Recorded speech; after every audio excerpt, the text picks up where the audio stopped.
ഇടുക്കി മൂന്നാറിൽ വീണ്ടും കടുവയുടെ സാന്നിധ്യം. മൂന്നാർ മാട്ടുപ്പെട്ടി ഡാമിന് സമീപമാണ് കടുവയെ കണ്ടത്. സഞ്ചാരികളുമായി ബോട്ടിംഗ് സർവീസ് നടത്തിയപ്പോഴാണ് ഡാമിനരികിൽ കടുവയെത്തിയത്.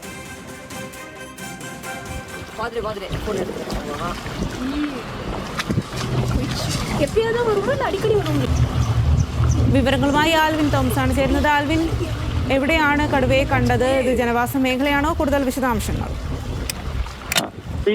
ഇത് മാട്ടുപ്പെട്ടിയിലാണ് ഇപ്പോൾ കടുവയുടെ സാന്നിധ്യം ഉണ്ടായിട്ടുള്ളത്. ഈ മാട്ടുപ്പെട്ടി എന്ന് പറയുന്നത് നമുക്കറിയാവുന്ന അവിടെ അധികം ആളുകൾ താമസിക്കുന്ന ഇടമല്ല എങ്കിൽ പോലും എപ്പോഴും സഞ്ചാരികളുടെ വലിയ ഒഴുക്കുള്ളൊരു സ്ഥലമാണ് ഈ മാട്ടുപ്പെട്ടി ഡാമും അതിന്റെ പരിസര പ്രദേശങ്ങളും എന്ന് പറയുന്നത്.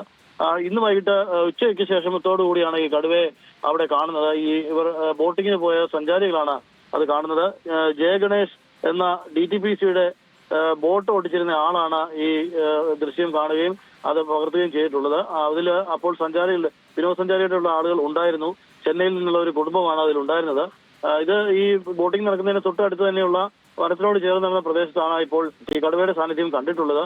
ഇത് മറുവശത്തേക്ക് വരുന്ന ഒരു സാഹചര്യം ഉണ്ടായാൽ സ്വാഭാവികമായി അത് റോഡിലേക്കൊക്കെ വരും എന്ന് വേണം നമുക്ക് കരുതാൻ. അതൊരു വലിയ ആശങ്കയ്ക്ക് ഇടയുണ്ട്. അതുകൊണ്ട് തന്നെ എത്രയും വേഗം ഈ കടുവയെ ലൊക്കേറ്റ് ചെയ്തുകൊണ്ട് അതിന് അവിടെ നിന്ന് കാട്ടിലേക്ക് തീർത്തുന്നതിന് വേണ്ട നടപടികൾ സ്വീകരിക്കണമെന്നുള്ളതാണ് നാട്ടുകാർ ഇപ്പോൾ ആവശ്യപ്പെടുന്നത്. വനപാലകരും ഈ ദൃശ്യങ്ങൾ സംബന്ധിച്ചുള്ള കൂടുതൽ പഠനങ്ങൾ നടത്തും. വരുന്ന ദിവസങ്ങളിൽ ഈ കടുവയുടെ സാന്നിധ്യം എവിടെയൊക്കെയുണ്ട് എന്നുള്ളത് കൂടുതൽ പഠനം നടത്തും എന്നുള്ളതാണ് നമുക്ക് അറിയാൻ കഴിയുന്നത്. നേരത്തെ ഈ ലക്ഷ്മി എസ്റ്റേറ്റിലും അതുപോലെ ചെണ്ടൂർ എസ്റ്റേറ്റിലുമൊക്കെ കടുവയുടെ സാന്നിധ്യം സ്ഥിരമായി ഉണ്ടായിരുന്നു. അവിടെ പലയിടങ്ങളിലും വളർത്തുമൃഗങ്ങളെ അടക്കം കൊന്നു എന്നുള്ളതും പരാതിയായി ഉയർന്നു വരുന്ന ഒരു സാഹചര്യമുണ്ട്. പക്ഷേ ഈ മാട്ടുപ്പെട്ടി പ്രദേശത്ത് ആദ്യമായാണ് കടുവയുടെ സാന്നിധ്യം കണ്ടെത്തുന്നത്. സ്വാതി.